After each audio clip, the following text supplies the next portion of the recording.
नहमदु व नसल्ली अला रसूलिल करीम बिस्मिल्लाहिर रहमानिर रहीम रब्बि इश्रह ली सदरी व यस्सिर ली अमरी वहलुल उक़दतम मिन लिसानी यफ़क़हू क़ौली। सदक़ल्लाहुल अज़ीम।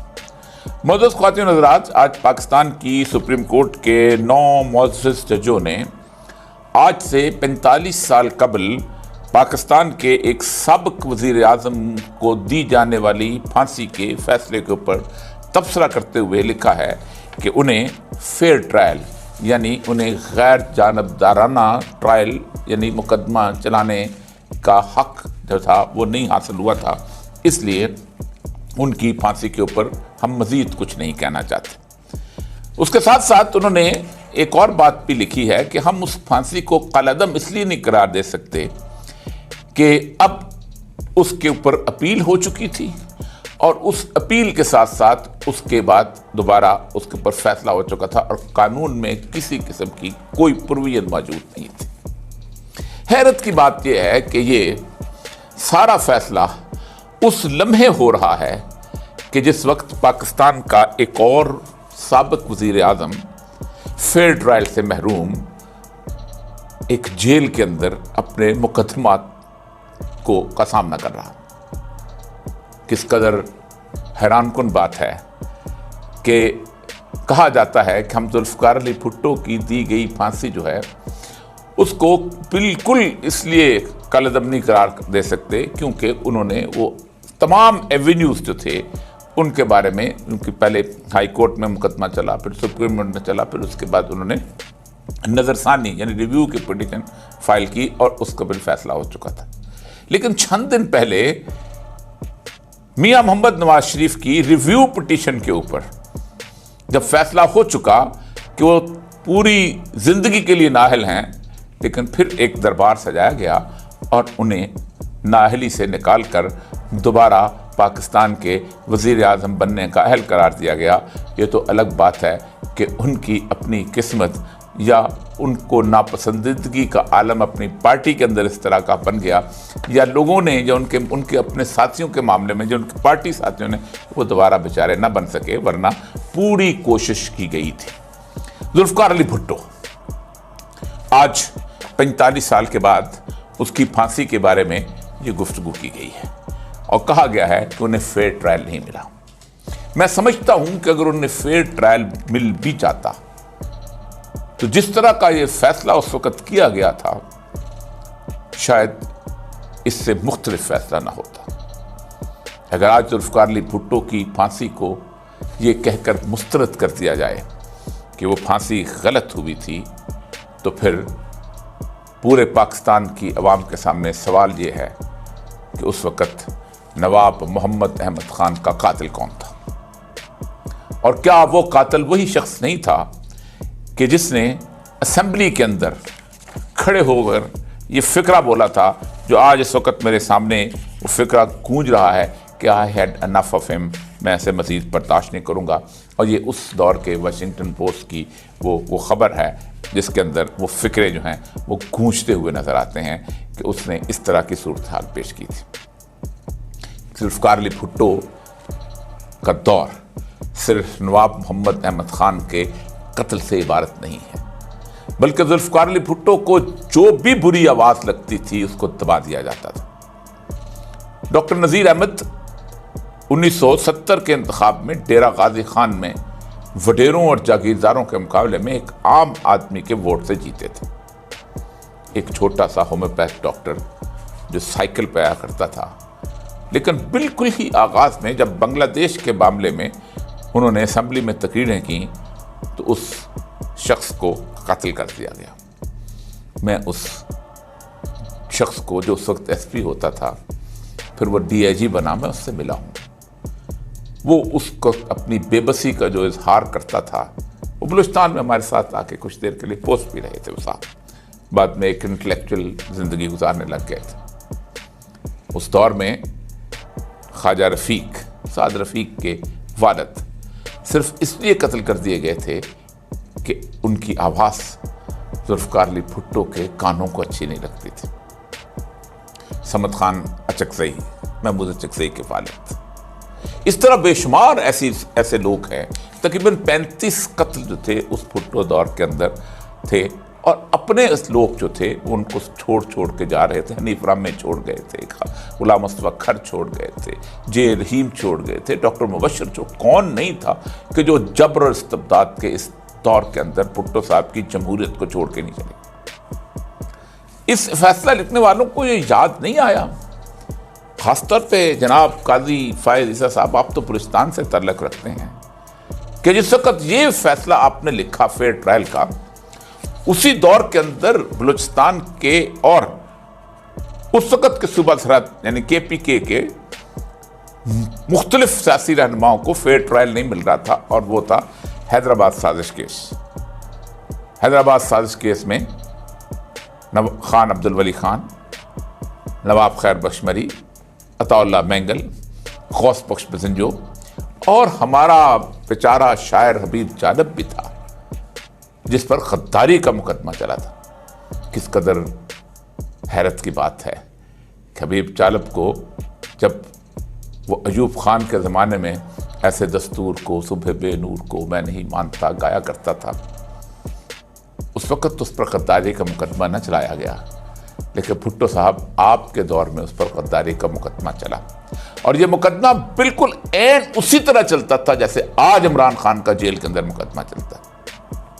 और मुझे अच्छी तरह याद है कि वली खान से इंटरव्यू लिया तो जब जुल्फ़िकार अली भुट्टो साहब अपना मुकदमा चल रहा था उनके खिलाफ, तो जैसे वो ये तस्वीरें देखें जरा सा, जैसे वो अपने पूरे सूट के अंदर मलबूस होकर आया करते थे, तो उस वक्त वली खान ने कहा था कि काश भुट्टो साहब उस दुख और उस दर्द को महसूस करते कि जब मुकदमा जेल के अंदर चलता है और सिर्फ आपके वकील आपके सामने हाजिर होते हैं, ना आपको इस तरह का सूट पहनने की इजाज़त होती है, ना वहाँ पर लोग होते हैं, ना वहाँ मीडिया होता है। यही सूरत हाल आज इमरान खान के साथ है। इसकी कोई हैसियत इसलिए नहीं है इस मुकदमे की कि आज ये मुकदमा 45 साल बाद बिल्कुल ऐसे लग रहा है कि सैयदना ज़ैनुल आबिदीन जब वाक़या करबला के बाद पूरा काफ़िला इब्ने ज़ियाद के दरबार में लाया गया था कूफा में, तो कूफा वाले बहुत रो रहे थे, तो उन्होंने कहा था हमें कूफा के लोगों, हमें इब्ने ज़ियाद की फ़ौज की उस जबर और बर्बरियत और जुल्म से इतना दुख नहीं हुआ जितना तुम्हारी खामोशी और रोने का दुख हो रहा। 45 साल बाद, और आप उस वक्त के सारे अरसे के अंदर ये सब कुछ हुआ। अब क्यों हुआ है? 2011 के अंदर ये केस जो है सुप्रीम कोर्ट को पेश किया गया, 7 अप्रैल 2011 आसिफ अली जरदारी साहब ने ये केस पेश किया। आज तकरीबन 13 साल के बाद इसका फैसला हो रहा है। ये फैसला किस लिए हो रहा है? जुल्फ़िकार अली भुट्टो किस लिए हीरो बनाया जा रहा है? इसलिए बनाया जा रहा है कि आज जुल्फ़िकार अली भुट्टो को दोबारा जिंदा करने की ज़रूरत है इमरान खान के मुकाबले में। 2011 में उसकी ज़रूरत नहीं थी, 2012 में उसकी ज़रूरत नहीं थी, 2013 में उसकी ज़रूरत नहीं थी, 2018 में उसकी ज़रूरत नहीं थी। जुल्फ़िकार अली भुट्टो क्या पाकिस्तान की इस्टेब्लिशमेंट उन सारे के सारे किरदारों को भूल जाएगी जो उस दौर के अंदर इस मुल्क के अंदर बरपा है? 1954 जब करारदाद पाकिस्तान के मुहर्रक जिसने लाहौर के अंदर करारदाद पेश की थी, मौलवी अब्दुल कासिम फजल हक, जब उसकी गवर्नमेंट को इल्ज़ाम लगाकर तोड़ा गया था और उसने कहा था कि ये मेरे वाशिंगटन पोस्ट में जो खबर छपी, उसने कहा था ये अमेरिका की साजिश है, तो उस वक्त साजिश करने वाले किरदारों में कौन था? एक ट्राइका था इस मुल्क के ऊपर, सिकंदर मिर्जा, जिसको गवर्नर लगाया गया था उसकी जगह, और फिर उसके साथ उसने वहाँ पर गवर्नर लगने के बाद आगे बढ़ना शुरू किया, और जब वो इस मुल्क का गवर्नर जनरल बना तो उसने अपनी बेटी की शादी, जोसेफिन की शादी अमेरिकन सफ़ीर के साथ की थी। लेकिन सिकंदर मिर्जा की बीवी थी नाहिद सिकंदर मिर्जा, उस बीवी की एक बहुत अच्छी दोस्त नुसरत इस्फहानी थी। ये नुसरत इस्फहानी कराची शहर के जिसे कहते हैं सोशलाइट क्लब के अंदर उस वक्त एक बहुत शानदार किस्म की एलीट थी, उसका हिस्सा थी। भुट्टो साहब नए नए वकालत करके वापस आए थे। उनकी एक पहली बीवी अमीर बेगम थी, लेकिन वो बीवी चूंकि ख़ानदानी थी इसलिए भुट्टो साहब का इक़्तिदार के रास्ते के अंदर कोई और सहारा नहीं बनता था।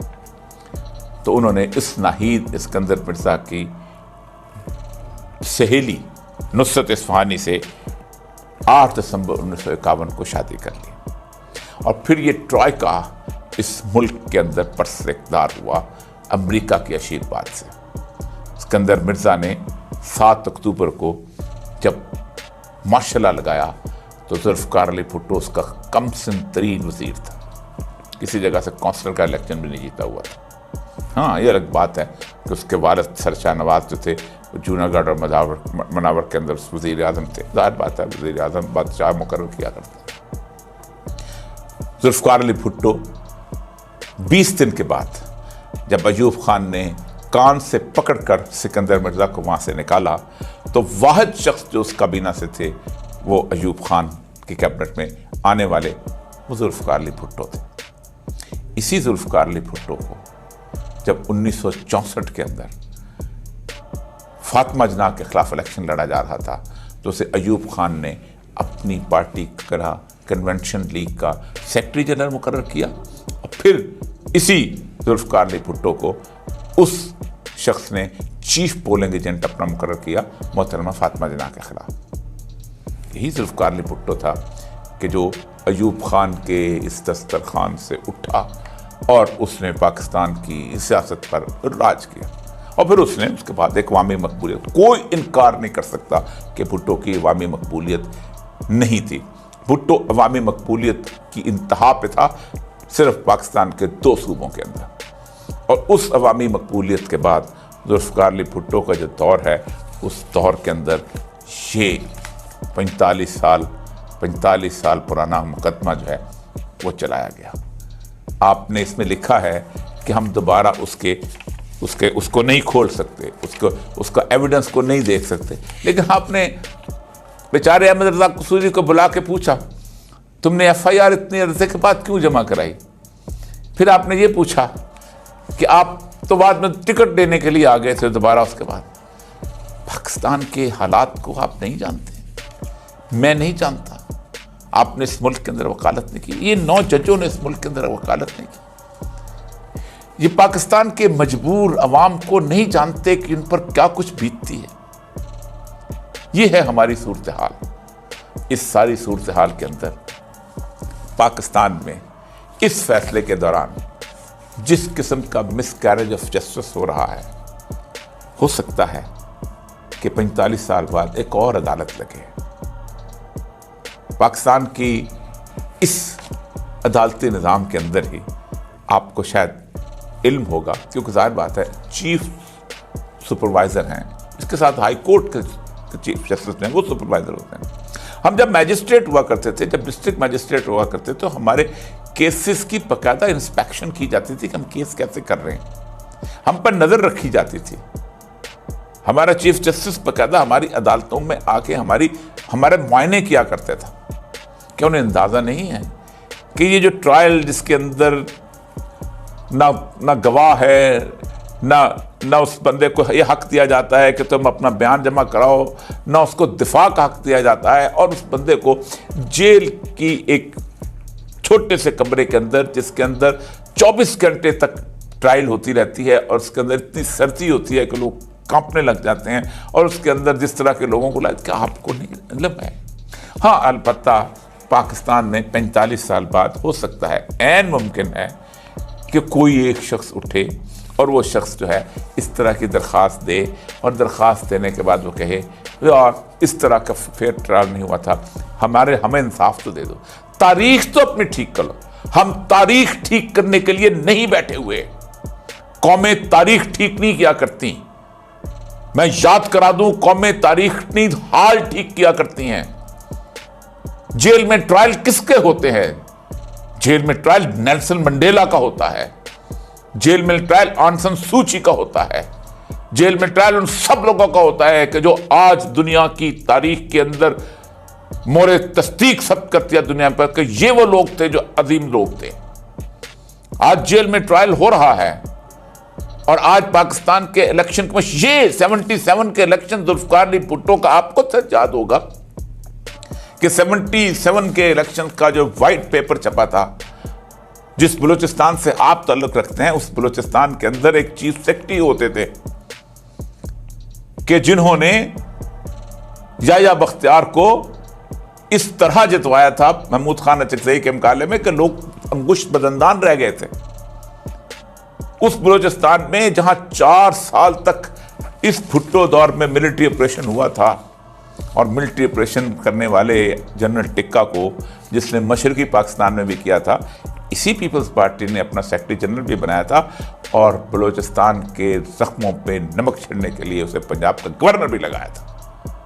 तो उस वक्त ऑपरेशन के बाद आपको याद है कि मेजॉरिटी पार्टी जो थी पीपल्स पार्टी बन के उभरी थी, 35 सीटें लेके आई थी। कभी किसी ने सोचा था उस वक्त? लेकिन आज भी वैसा ही इलेक्शन कमीशन है।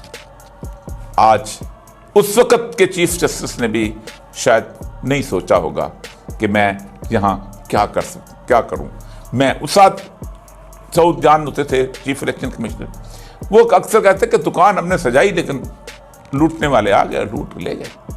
आज भी एक दुकान सजी हुई है।